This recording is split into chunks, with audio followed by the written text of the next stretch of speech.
સંત રાજેન્દ્રસિંહજી મહારાજ જે વૈજ્ઞાનિક છે, ધ્યાનના એક્સપર્ટ છે, મેડિટેશન ટીચર છે, એ ગોધરા ખાતે આવી રહ્યા છે.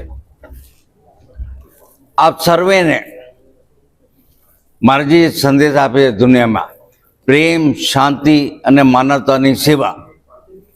23 અને 24 તારીખે જ્યારે એમનું ગોધરામાં આગમન છે, 23 તારીખે દર્શન છે અને 24 તારીખે સત્સંગ અને દીક્ષાનો કાર્યક્રમ છે, નામદાન. તો આ બધાને આમંત્રણ છે, આપ આવો અને આ વિશ્વ પ્રસિદ્ધ ગુરુનો અધ્યાત્મનો ફાયદો લો.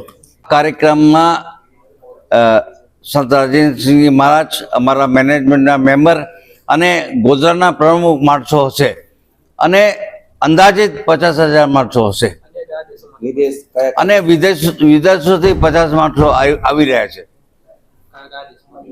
હંગરી છે, અમેરિકા છે, ઓસ્ટ્રિયા છે, ઓસ્ટ્રેલિયા છે, બધા દેશોથી 50 માણસો આવી રહ્યા છે.